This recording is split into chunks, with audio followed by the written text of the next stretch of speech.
اور نہ ہی وہاں موجود دوسری لڑکی. وہ نئی لڑکیاں تھیں. میں نے حسرت سے سوچا کہ کلپنا اور وہ لڑکی شاید اپنے دکھتے جوڑوں کی تکلیف برداشت کر رہی ہوں گی. میرا جی چاہا کہ میں فوراً سادھو کا ساتھی بن کر اسی کھنڈر میں لوٹ جاؤں، مگر یہ بھی میرے بس میں نہ تھا.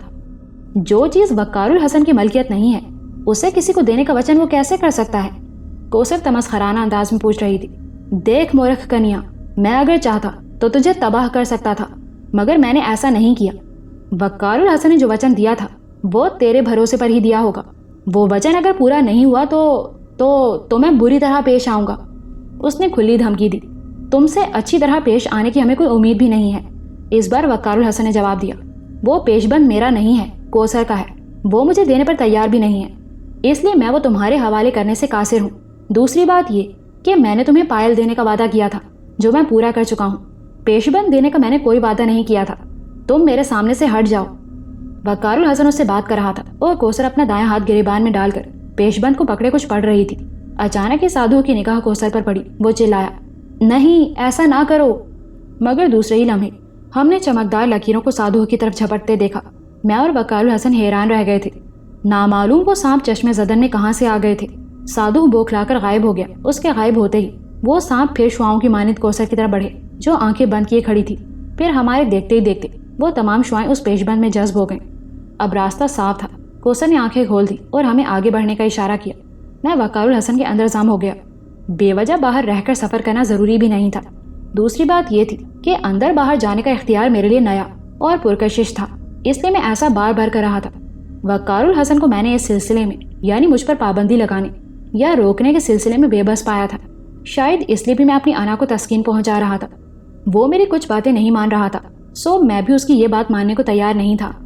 ہم تینوں چند لمحوں بعد باہر آ گئے. کوثر کو حلیہ بہت زیادہ خراب تھا، خود اسے بھی اس کا احساس تھا. اسی لیے وہ بالیکا مندر کے کنارے بنے ایک کمرے کی طرف بڑھ گئی جسے غالباً وہاں آنے والے لوگ غسل خانے کے طور پر استعمال کرتے تھے، کیونکہ کچھ دیر بعد وہ واپس آئی تو نہا چکی تھی. اس کے بال صاف تھے. اس نے ایک جوگیا رنگ کی ساڑی لپیٹ رکھی تھی. پتہ نہیں اس نے یہ ساڑی کہاں سے لی تھی، مگر بہرحال اب اس کا حلیہ ایسا نہیں تھا کہ اسے دیکھنے والا ڈر جائے. اس نے انگلیوں کی مدد سے بالوں کو سیدھا کیا اور ساڑی کے پلو سے سر ڈھک لیا. یہاں قدرے اندھیرا تھا، البتہ سامنے والے ہوٹل میں لالٹین کی مدھم روشنی تھی. ہم پہلے وہیں گئے. وقار الحسن کوثر کو راستے میں اس برٹش آدمی کا حشر بتا چکا تھا. وہاں بیٹھ کر ہم نے چائے پی. وہ اداس لڑکا اب بھی وہاں تھا. اب بھی اس کے چہرے پر وحشت کے آثار نمایاں تھے. البتہ یہ دیکھ کر مجھے قدرے اطمینان ہوا کہ اب اس کی مدد کے لیے ایک اور لڑکا بھی وہاں موجود تھا. وقار الحسن نے اسے اس برٹش کے بارے میں معلوم کیا تو اس نے وحشت زدہ نگاہوں سے اس کی طرف دیکھا. پھر بتایا کہ اس کا مالک اب سے 17 روز پہلے اس کھنڈر کی طرف گیا تھا، پھر واپس نہیں آیا. وقار الحسن نے اسے بتا دیا کہ وہ اب اس کا انتظار نہ کرے. یہ سن کر اس لڑکے نے کوئی تفصیل نہیں پوچھی، بس یک ٹک وقار الحسن کو دیکھے گیا. ویسے بھی وہ شاید ہمیں انہی کھنڈرات کی طرف سے آتا دیکھ چکا تھا. کوثر کو وہ چور نگاہوں سے دیکھتا اور زرد پڑ جاتا تھا. پتہ نہیں اسے کیا چیز خوفزدہ کر رہی تھی. بہرحال ہم یہاں زیادہ دیر نہیں رکنا چاہتے تھے. اس لڑکے کی زبانی پتہ چلا کہ اب ایک لاری سڑک پر چلنے لگی ہے. وہ ہر 3 گھنٹے بعد یہاں تک آتی ہے اور پھر واپس جاتی ہے. آج پوجا کا دن نہیں تھا، پھر بھی کبھی کبھی سیاح اس مندر کو دیکھنے کے لیے یہاں آتے تھے، اس لیے یہ لاری کسی ٹریول کمپنی نے چلائی ہے. اس کے مطابق وہ لاری آنے والی تھی. پھر ہم وہاں انتظار کرتے رہے. وہ کوثر نے کہا تھا کہ ہمیں پیدل چل دینا چاہیے. کچھ ہی دیر بعد وہ اندھیری سڑک اچانک روشنی میں نہا گئی. وقار الحسن اور کوثر کنارے آ کر کھڑے ہو گئے. چند ہی لمحوں بعد وہی لاری وہاں رکی. اس میں سے کچھ انگریز عورتیں اور مرد اترے. ان کے ساتھ کچھ افریقی لوگ بھی تھے. ان سب کے ساتھ بہت سامان تھا. وہ سب زور زور سے باتیں کر رہے تھے. کچھ دیر پہلے کا دور تک چھایا ہوا سناٹا ٹوٹ چکا تھا. زندگی کی لہر سی دوڑ گئی تھی. ہوٹل کا لڑکا مستعدی سے کام میں لگ گیا تھا. گاڑی سے سامان اتارا جا رہا تھا. ہم لوگ کچھ دیر تک وہیں کھڑے رہے. پھر ڈرائیور نے وقار الحسن سے پوچھا کہ وہ یہاں رہے گا یا شہر جائے گا. وقار الحسن نے بتایا کہ اسے شہر جانا ہے، مگر ان کے پاس کرایہ ادا کرنے کو پیسے نہیں ہیں. ڈرائیور کچھ دیر تک اسے سر سے پاؤں تک دیکھے گیا. پھر احسان کرنے والے انداز میں ہاتھ ہلا کر اس نے ہمیں گاڑی میں بیٹھنے کا اشارہ کیا. ہم جلدی سے پچھلی سیٹوں پر جا بیٹھے. اس وقت میں سوچ رہا تھا کہ یہاں سے شہر تو چلے جائیں گے، مگر لاری اڈے سے گھر تک کے لیے پتہ نہیں کوئی رحم دل تانگے والا ملے گا یا نہیں. امروہہ کا کرایہ تو وقار الحسن چچا سے لے لیتا. وہ سیاح اب بالیکا مندر سے کچھ فاصلے پر اپنی چھولداری نصب کر رہے تھے. شاید ان لوگوں کا رات بھر یہیں رکنے کا پروگرام تھا. وقار الحسن صدقے کے دل سے دعا مانگ رہا تھا کہ ان میں سے کوئی بھی ان کھنڈر کی طرف نہ جائے. میں بھی ایسا ہی چاہتا تھا، ورنہ ان سب کا انجام اس برٹش آدمی سے مختلف نہ ہوتا. 15-20 منٹ تک وہیں کھڑے رہنے کے بعد لاری شہر کی طرف چل پڑی. وقار الحسن نسبتاً خوش تھا، جبکہ کوثر کسی گہری سوچ میں ڈوبی ہوئی تھی۔ لاری کے انجن کا شور بہت زیادہ تھا۔ اچانک وہ رخ موڑ کر بولی، وقار الحسن، یہ تمہارا ہمزاد تم سے بات کرتا ہے؟ اس کے بارے میں کچھ تفصیل بتاؤ، میں سب کچھ جاننا چاہتی ہوں۔ تب وقار الحسن نے اسے میرے بارے میں تفصیلات سے آگاہ کیا اور یہ خیال بھی ظاہر کیا کہ اس کا طاقتور تصور ہی شاید اس تقسیم کا سبب بنا ہے۔ یہ ممکن ہے کہ تصور میں جو وہ سفر کرتا تھا وہ اصل میں وہ نہیں، میں تھا۔ میں خود بھی اس موضوع پر سوچ چکا تھا، بلکہ مجھے یقین تھا کہ ایسا ہی ہے۔ وقار الحسن کا وہ حصہ جو تصور میں سفر کرتا رہا تھا وہ میں ہی تھا۔ کوثر جو تفصیل سن رہی تھی اس کا جوش و خروش بڑھتا جا رہا تھا۔ وقار الحسن نے میرے خبیث قسم کے خیالات کے بارے میں بھی اسے بتا دیا۔ میں نے محسوس کیا کہ ایسا سن کر کوثر کی آنکھوں میں عجیب سی چمک پیدا ہوئی تھی۔ پھر وہ بولی، میں اس کو دیکھ سکی ہوں مگر اس کی بات کیوں نہیں سن سکی؟ مجھے کیا پتا، وقار الحسن نے بیزاری سے کہا۔ کوئی بات نہیں، ایسا کرنا میرے لیے مشکل نہیں ہے، میں امروہہ پہنچتے ہی جاب شروع کر دوں گی۔ ایک بات کان کھول کر سن لو کوثر، وقار الحسن کا لہجہ یکدم سخت ہو گیا تھا۔ تم گھر کو گھر سمجھ کر رہو گی، تمہیں ان تمام نقصانات کا ازالہ کرنا ہے جو تمہاری وجہ سے پورے خاندان کو اٹھانا پڑے ہیں۔ تم وہاں کوئی غیر معمولی حرکت نہیں کرو گی۔ وہ لوگ کسی نئی پریشانی کو یا تمہارے کسی چمتکار کو افورڈ کرنے کے قابل نہیں رہے ہیں۔ اپنے آپ کو ہر اچھی اور بری بات، بہتر اور خراب رویے کے لیے تیار رکھو۔ لوگ تمہیں تانے بھی دیں گے اور برا بھلا بھی کہیں گے۔ بالخصوص تم اماں کے رویے کو ہر حال میں برداشت کرو گی، کیونکہ تمہاری حرکت سے جہانی آپا اور شنو آپا کی عزت کو بھی دھچکا لگا ہے، جسے اماں نے بہت محسوس کیا ہے۔ اور پھر سونے پر سہاگا تمہارا وہ خط۔ میں جانتی ہوں وقار الحسن، میں پوری کوشش کروں گی کہ ایسی کوئی بات نہ ہو۔ اس نے وقار الحسن کی بات کاٹ دی۔ جس شرمندگی کا اظہار وہ زبان سے کر رہی تھی اس کا کوئی تاثر اس کے چہرے پر نہ تھا۔ تم جانتی ہو کہ تمہاری صحت کے لیے، یعنی تمہاری معذوری دور کرنے کے لیے سنہرے بابا نے دعا کی تھی۔ ہاں جانتی ہوں، ان سے ملنا بھی چاہتی ہوں، مگر یہ بھی جانتی ہوں کہ وہ مجھ سے ملنا پسند نہیں کریں گے۔ ہاں، ایسا ہونا اس وقت تک ناممکن ہے جب تک تم یہ راستہ نہ چھوڑ دو۔ ویسے مجھ سے صلاح لو تو میں یہی مشورہ دوں گا کہ تمہیں ایک عام سی لڑکی بن کر رہنا چاہیے۔ اب ایسا ہونا ممکن نہیں ہے وقار الحسن، اس نے فیصلہ کن لہجے میں کہا۔ کیوں؟ آخر کیا قباحت ہے؟ میری مراد پوری ہو گئی تو یہ میرا وعدہ ہے کہ میں تمہارے مشورے پر عمل کروں گی۔ اس کی آنکھوں میں اچانک چراغ لو دینے لگے تھے۔ وقار الحسن اس سے نگاہ چرا گیا۔ میرا جی چاہا کہ میں وقار الحسن سے کہوں کہ وہ بھی کچھ پتہ مار لے۔ وہ اپنی محبت پانے میں حق بجانب تھا، تو یہی بات کوثر کے لیے بھی ٹھیک تھی۔ رہا اماں کا سوال کہ وہ پسند نہیں کریں گی، تو انہیں منانا وقار الحسن کے لیے اتنا مشکل نہ تھا، نہ ان کے منانے میں وہ عذاب نازل ہوتے جو کوثر کے حوالے سے ہوئے تھے۔ شگفتہ کو اچھا بھر مل ہی جاتا، مگر کوثر کے لیے تو اب ایسا سوچنا بھی مشکل تھا۔ اس کے خاندان میں کب محبت کی شادیاں ہوتی رہی تھیں؟ وہاں تو سمجھوتے کرنے کا رواج تھا۔ مزید کسی بڑے نقصان سے بچنے کے لیے وقار الحسن کا سمجھوتا کرنا ہی بہتر تھا، مگر وہ تو جانے کیا سوچے بیٹھا تھا۔ میں یہ جاننے سے قاصر تھا کہ اس روز سب کو بھاڑ میں جھونک دینے کی باتیں کرنے والے وقار الحسن نے شگفتہ کے بارے میں اب کیا سوچا ہے، یا اس کے ذہن میں مزید کسی تبدیلی کا گزر بھی ہوا ہے یا نہیں۔ بہرحال یہ باتیں جلد یا بدیر معلوم ہو جانا تھی۔ مجھے تو صرف ایک اطمینان تھا کہ میں جب چاہوں سادھو کے پاس جا سکتا ہوں۔ آنے جانے میں اپنی مرضی کا مالک ہوں، مگر میں چاہتا تھا کہ کوثر کی کوششوں سے میں ٹھوس وجود پالوں۔ تب میرا وہاں جانا میری خواہشات پوری کرنے کے لیے بھی اچھا تھا، لیکن وہاں جانا اور سادھو کو شہد پیتے دیکھ کر تپتے رہنا میرے بس میں نہیں تھا۔ سچی بات تو یہ ہے کہ میں اس وقت وقار الحسن اور کوثر کے ساتھ محض اسی لالچ میں تھا کہ کوثر کی باتوں نے میری آس بندھا دی تھی۔ مجھے امید تھی کہ کوثر اس پر دباؤ ڈال کر ایسے وظائف پر بھی مجبور کر دے گی جو میرے لیے کارآمد ہوں گے۔ وہ دونوں اب خاموش تھے، صرف لاری کے انجن کا شور تھا۔ دور سے شہر کی بتیاں نظر آ رہی تھیں۔ تھوڑی ہی دیر میں لاری شہر میں داخل ہو گئے۔ میں جانتا تھا کہ وقار الحسن کے پاس پیسے نہیں ہیں۔ وہاں زیادہ تر ٹانگے والے ایسے تھے جو پیسے پہلے طلب کرتے تھے، اور بالخصوص رات کو۔ میں لاری سے اترتے ہی وقار الحسن کے بدن کو چھوڑ چکا تھا۔ میں سیدھا اس ہوٹل پر پہنچا جو لاری اڈے پر بنا تھا۔ میں ایک تجربہ کرنا چاہتا تھا، سو سیدھا اسی موٹے سے ہندو کے پاس پہنچ گیا جو لوہے کی تجوری کھولے دن بھر کی کمائی گن رہا تھا۔ میں نے ہاتھ بڑھا کر ان نوٹوں میں سے کئی نوٹ اٹھا لیے۔ اس نے کوئی نوٹس نہیں لیا، حالانکہ اس کی تمام تر توجہ انہیں نوٹوں کی طرف تھی۔ اس سے ایک بات کا یقین ہو گیا کہ چیز میرے ہاتھ میں آتے ہی غائب ہو جاتی ہے، یعنی دوسروں کو نظر نہیں آتی۔ اس تجربے نے مجھے ایک اور الجھن میں ڈال دیا کہ اگر میں نوٹوں کو ہاتھ میں لے سکتا ہوں، اگر میں بالیکا مندر کے باہر بیٹھ کر کھانا کھا سکتا ہوں، روٹی سالن اور پلیٹ ہاتھ میں لے سکتا ہوں، پانی پی سکتا ہوں، تو آخر کیا وجہ ہے کہ انسانی جسم کو نہیں چھو سکتا؟ میں نے بالیکا مندر میں اس لڑکے کو چھونے کی کوشش کی اور ناکام رہا۔ میں نے وقار الحسن کو تھامنا چاہا، مگر ایسا بھی نہیں کر سکا۔ کیوں؟ کیا میں جاندار چیزوں کو نہیں پکڑ سکتا؟ صرف بے جان چیزیں ہی میری گرفت میں آ سکتی ہیں؟ یہ سوال مجھے الجھا رہا تھا، مگر میں کچھ بھی سوچ کر کسی نتیجے پر نہیں پہنچ سکتا تھا۔ اس لیے فی الوقت اس پر سوچنا بیکار تھا۔ پیسے چوری کرنے کا تجربہ کامیاب ہو چکا تھا۔ یہ بات بھی میرے لیے کافی تقویت کا باعث تھی۔ پیسے لیتے ہی میں نے پلٹ کر دیکھا، وقار الحسن غالباً مجھے ہی تلاش کر رہا تھا۔ جو ہی اس کی نگاہ مجھ پر پڑی، اس نے مجھے گھور کر دیکھا۔ میں نے وہ نوٹ چھپا لیے۔ پتہ نہیں میری اس چوری کو وقار الحسن نے پکڑا یا نہیں، مگر وہ کچھ بولا نہیں۔ اس نے ایک تانگے والے سے بات کر لی تھی کہ وہ پیسے گھر پہنچ کر دے دے گا۔ میں بھی تانگے پر سوار ہو گیا۔ رات کافی گزر چکی تھی، سڑکیں سنسان تھی، کبھی کبھی کوئی کار یا تانگا گزر جاتا تھا۔ ہم کافی دیر بعد چچا والی گلی میں داخل ہوئے۔ گھوڑا مریل سا تھا، اس لیے آہستہ آہستہ چل رہا تھا۔ اس وقت تو یہ بھی غنیمت تھا، ورنہ لاری اڈے پر دوسری کوئی سواری نہ تھی۔ تانگا گلی میں داخل ہوا تو سوئی ہوئی گلی جیسے جاگ اٹھی۔ گھوڑے کے ٹاپوں کی آواز اور پہیوں سے نکلنے والی چرخ چوں کی آوازوں نے سناٹے کو کاٹ دیا تھا۔ میں جانتا تھا کہ چچا سے کوثر کے ملنے کا منظر کافی جذباتی ہوگا، پتہ نہیں وہ کس رد عمل کا اظہار کرے۔ میں نے وقار الحسن اور کوثر کے اترتے ہی ایک نوٹ تانگے والے کے قریب سیٹ پر رکھ دیا اور چپکے سے ایک طرف ہو گیا۔ وقار الحسن نے آگے بڑھ کر دروازے کا کنڈا بجایا۔ کئی بار کنڈا بجانے کے بعد اندر کسی کے جاگنے کے آثار پیدا ہوئے۔ پھر کچھ دیر بعد کسی کی آہٹ ہوئی۔ پھر چچا کی کچھ خوفزدہ سی آواز سنائی دی۔ کون ہے؟ میں ہوں چچا، وقار الحسن۔ وقار الحسن نے قدری اونچی آواز میں جواب دیا۔ اندر ایک ہلچل سی مچی اور دروازہ ایک جھٹکے سے کھل گیا۔ دروازہ کھلتے ہی چچا کے ہاتھ میں پکڑی لالٹین کی روشنی گلی میں رینگ آئی۔ انہوں نے جوگیا رنگ کی ساڑی میں لپٹی کوثر کو حیرت سے دیکھا۔ انہیں یقیناً اس کا چہرہ دکھائی نہیں دیا تھا، اس لیے کہ کوثر نے چہرے پر ساڑی کا پلو جھکا رکھا تھا۔ شاید وہ بھی جانتی تھی کہ چچا اسے اچانک دیکھ کر حواس باختہ بھی ہو سکتے ہیں، غصے میں بھی آ سکتے ہیں، یا کچھ بھی ہو سکتا ہے۔ وقار الحسن تم؟ اور یہ کون ہے؟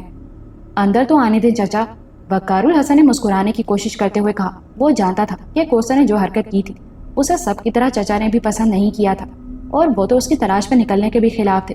ممکن ہے دروازے پر ہی اس کے بارے میں سن کر وہ آپے سے باہر ہو جاتے، چیختے چلاتے، اور یوں سارا محلہ جا کر تماشا دیکھتا۔